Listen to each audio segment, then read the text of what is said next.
Okay, well, hi everybody, I'm Trish. I've worked as a sculptor for nigh on 40 years now. Man and boy, as they say. And most of that time for Games Workshop, the Citadel, and later on with Forge World. And since 2018, I've done some stuff for Marauder Miniatures and now making my own range. So that's the kind of potted history. And it was the mid-80s when I first started with Ali, when we moved from Edinburgh down to Nottingham and began the madness that was that sort of mid-80s era of workshop. It was a little bit going by the skin of your teeth, the seat of your pants type stuff. None of us knew what we were doing really, but we had a fantastic team of creatives together. There was ourselves, there was Jez Goodwin, Perry Twins, Kev Adams came along, Bob Naismith, Nick Bibby, great bunch of guys.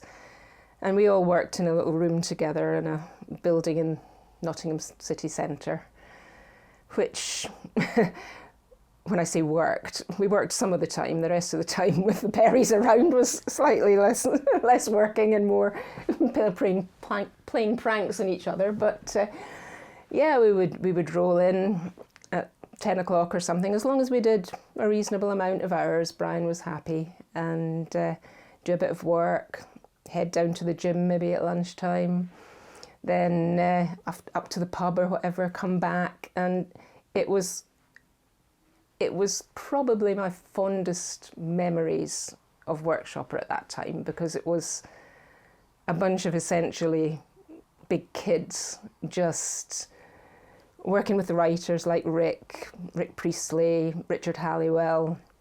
There was Alan Merritt, there was Richard Ellard, there was so many people around. John Blanche and Tony Ackland were doing a lot of the artwork. And it was the most intensely creative time that I can remember. It was a wonderful time of popping into different rooms, chatting to the artists, chatting to the writers,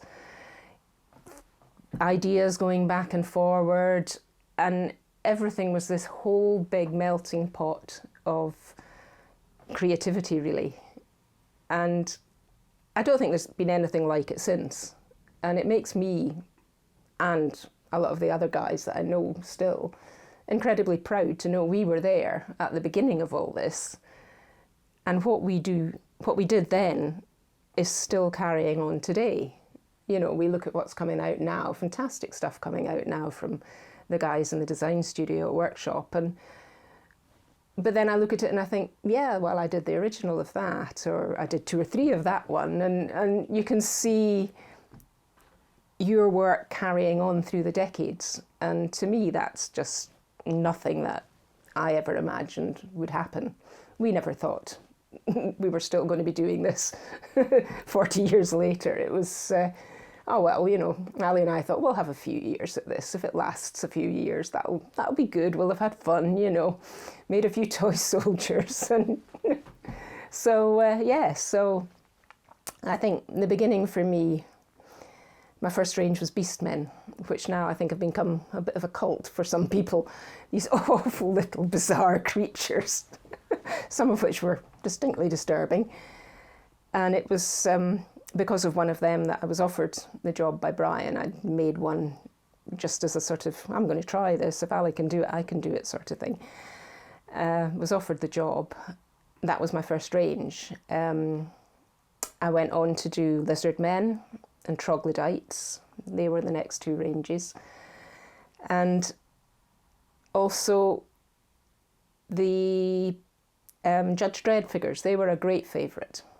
We were big fans of 2000 AD. It was great to get a chance to fanboy meeting people like Brett Ewins and some of these folk, some of the illustrators, and getting to actually go through the comics and illustrate them. I did the Perps range, so it was a case of being paid to read 2000 AD and then make all these Perps from the pages. So that was a fantastic time. There was the Doctor Who series, getting to make a few of them as well. There was all these little things at the time where we were getting to make other IPs. But slowly but surely it went to just Games Workshop. And Ali and I moved on to do Marauder Miniatures. And that was our little baby. It was a short period, really, relatively. But Workshop had started to really get into 40k, and fantasy was getting a little bit left behind. So Ali and I both really enjoyed fantasy, so off we went to a separate studio and began the Marauder Miniatures. And Colin Dixon joined us after a couple of years. And that is another one of these times that was just fantastic, you know. It was, for me, it was a chance to make so many different ranges that I hadn't made before. I mean, orcs, chaos, elves, goblins, all sorts of stuff.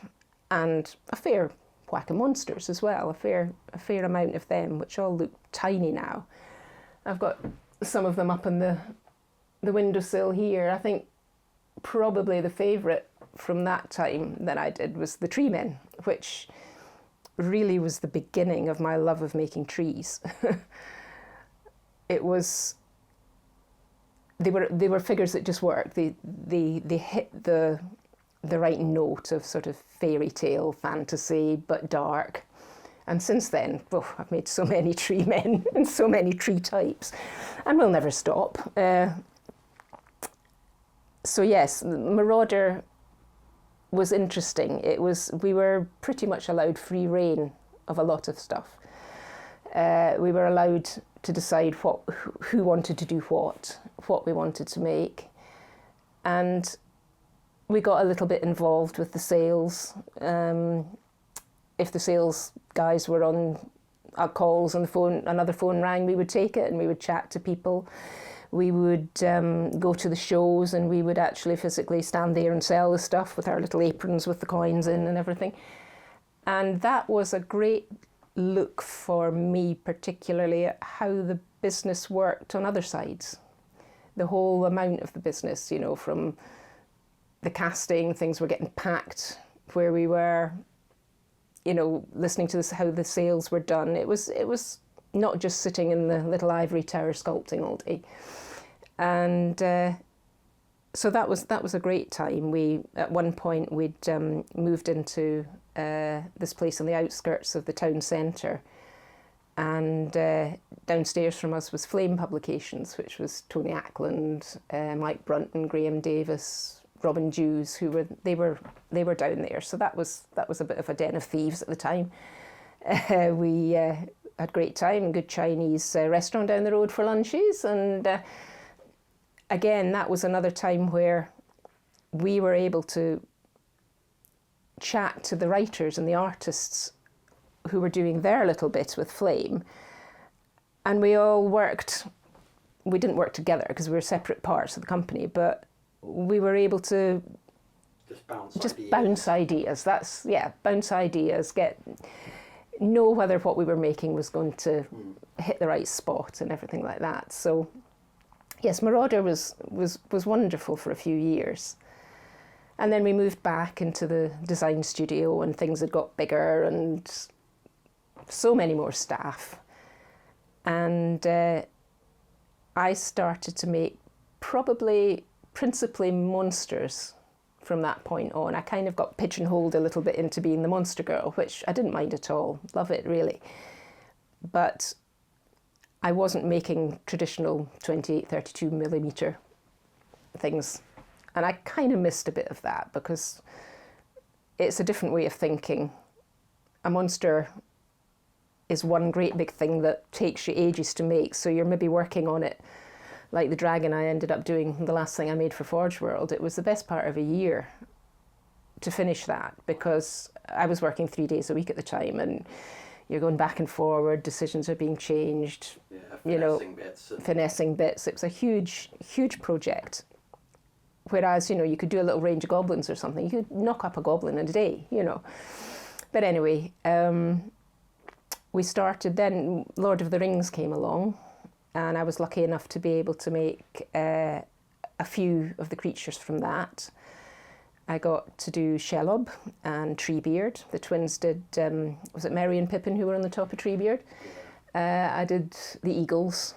I did a little cave dragon, and that again, that was exciting because that was a big deal, getting the license to do Lord of the Rings, getting to meet Peter Jackson, who came round the studio. I'd just about finished Shelob at the time, and he came into the room where I was working, and it's like, oh God, it's Peter Jackson, you know, and holding out Shelob, ooh, look, you know. And he says, oh yeah, you must be the Monster Girl. And that was where my Monster Girl name that I use came from. Peter Jackson gave me it.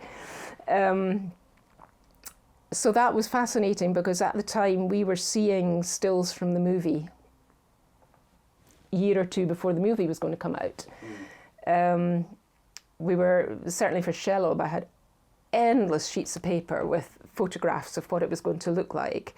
I had a huge resin head of Shelob that had been done by one of the Weta guys, and the same for Treebeard, lots of photographs so that you could get it as accurate as possible. And just the excitement of imagining what this film was going to look like, just seeing what was coming out, seeing a few of the stills and things like that, that was a fantastic time as well. And that was a time when I was still working traditionally. But then Workshop began to move to more and more digital work. And we had a system called Freeform that we all learned how to work. And it was what they call a sort of, is it like forced feedback? You've got like a little robot arm where you can actually touch the screen and you can feel the clay. It's a haptic arm, they call it. That was interesting. I ended up with that, still making 3-up figures. You can see a few around. I would make in Sculpting, a figure that was maybe the A size, say, of a dragon. It would be scanned and it would be put into the computer, and I would finish it all off digitally, so there would be more detail go on. You would do the engineering, you would cut the figure up, you would make sure everything fit, did the fittings, sort the undercuts out, all of that sort of stuff. And then it would come out at this size when it was after it was cut into the mould. That was an interesting time too, but I discovered over the time I was doing it that I really preferred traditional clay. I could do the 3D stuff, but to me it lacked that tactile quality. I like to feel the clay, get messy, you know. So I got a chance to go and move over to Forge World, which that was a dream. That was a bit like being back in the early days of the studio.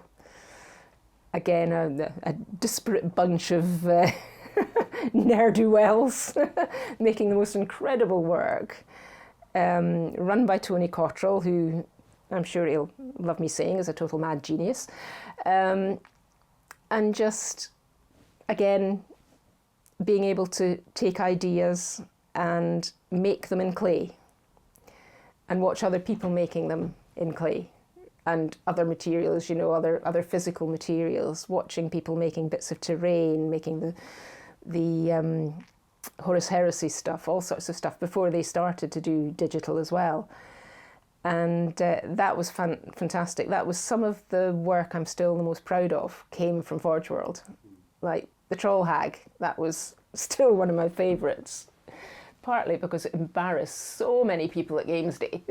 You know, you would sit with it there at eye level and you'd watch a 12-year-old come up to it and, oh, you know. So that, you know, to me, that was just perfect. Still one of my favourites. And that last dragon that I did, to me, that was the biggest thing I'd ever made. It was a complete pain in the ass by the end of it, just the amount of time it took, but I loved every minute of it at the same time. And the Dread Saurian, which you can see in the background here, is the mock-up for it.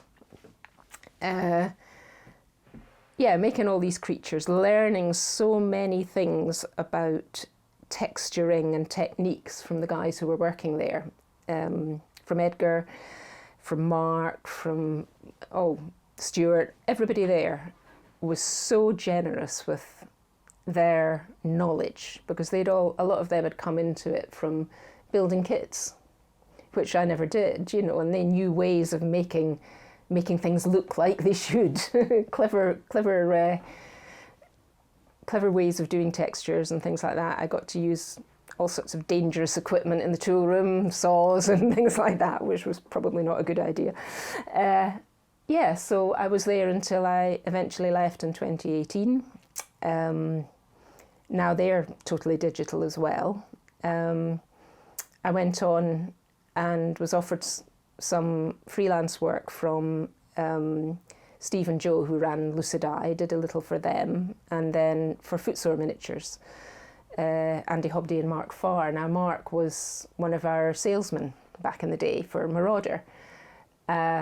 Lovely chap, and ended up doing some of the beasts for their Mortal Gods mythic range. And from there, I decided, you know what, I'm enjoying this, but actually I don't want to do deadlines anymore. I don't want to work for somebody else's vision. I want to do my own, I was semi-retired at the time. My husband had retired. We'd bought a motorhome. We were travelling around the place, enjoying life with the kids and the grandkids and all that kind of stuff. And I thought, quality of life at this stage, quality over quantity. And I decided I was going to start my own range, which Mark offered to market for me and cast and mould and everything. He's got a wonderful team of staff there who produce incredibly good resin copies. So that's what I did, and Harrowhurst was born, and now that's what I concentrate on. I make my own range, so it's my decision. I write little bits about it. I paint the watercolours for backgrounds. I've got into my felting now to make my strange terrain.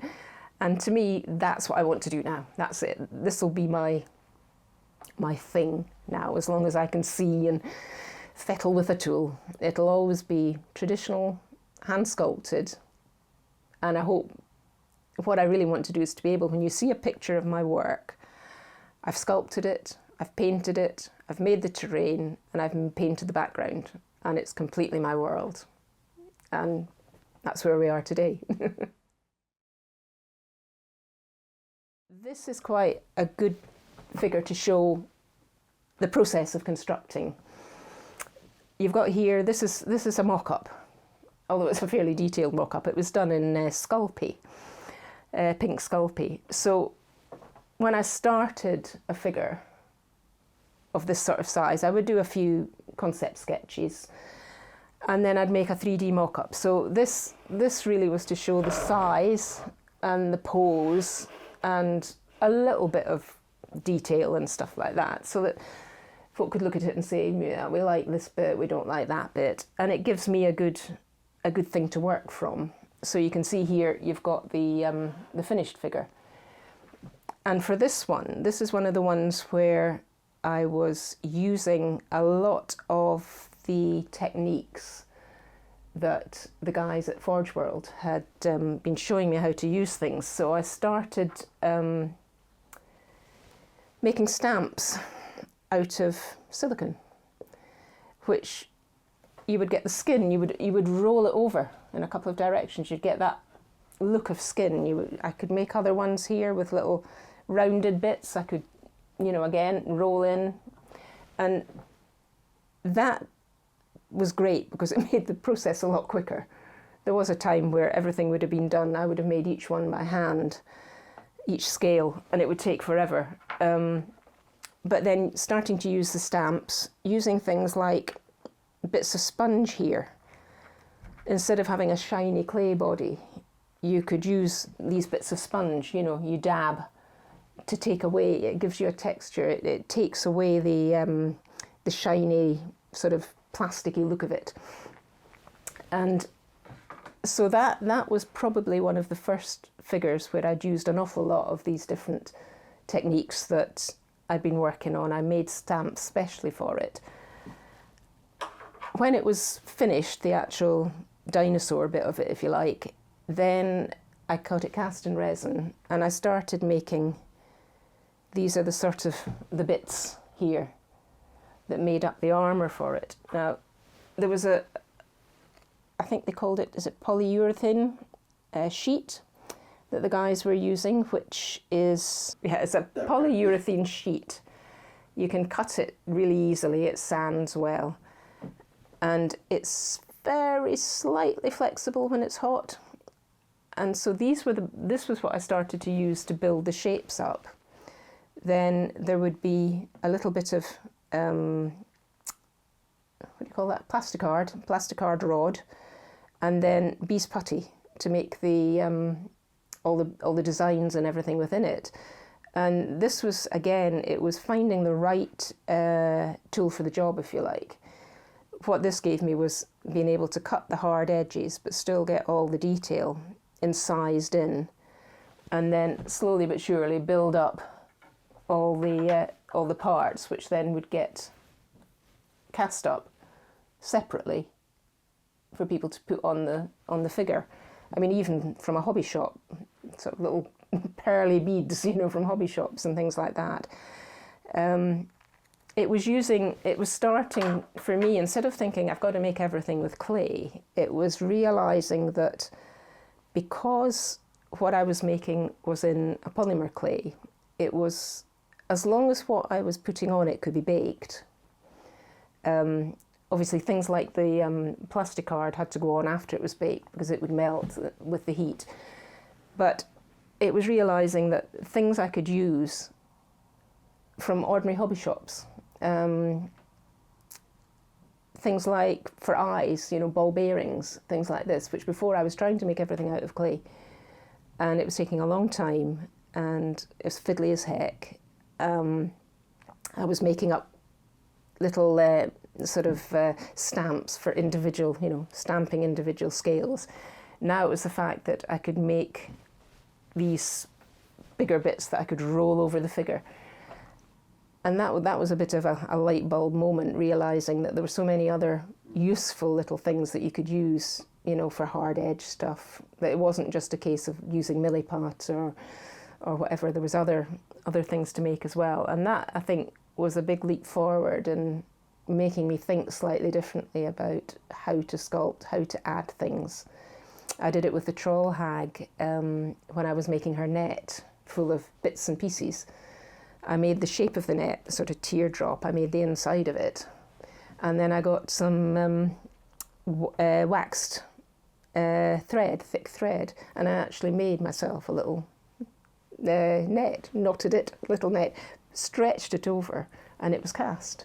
And that made it look like a net rather than look like something that, you know, I tried to sculpt a net. So yeah, that was a good part of that time, really, was learning all the different things that you could use, all the different sort of materials that you could use to make things.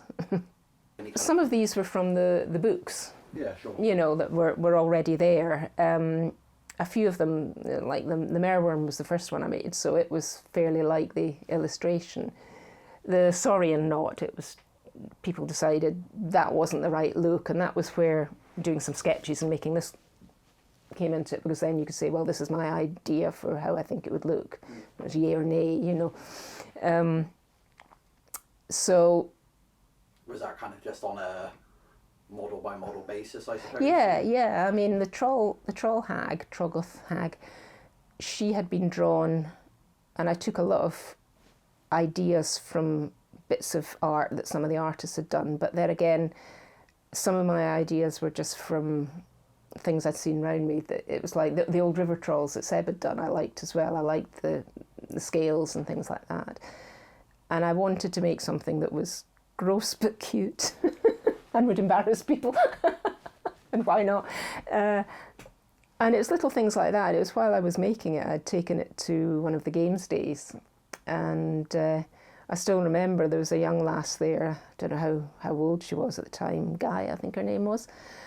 And it's just a little thing, and I says, is there anything you'd like to see me put on the base for the trunk? Oh yeah, lobster.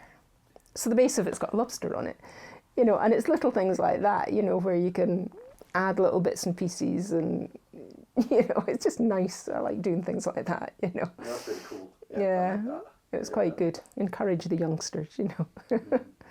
So yeah, I mean, there was always, not always, often, there was either something written or there was some artwork there that was either copied directly, if that was what was wanted, obviously with any changes to make it work as a 3D figure, or it was a case of, we want you to make this, how do you see it? And sometimes you would make the figure before anything was written about it or before it was illustrated. So it was a bit of a mixture of both, really, to be honest.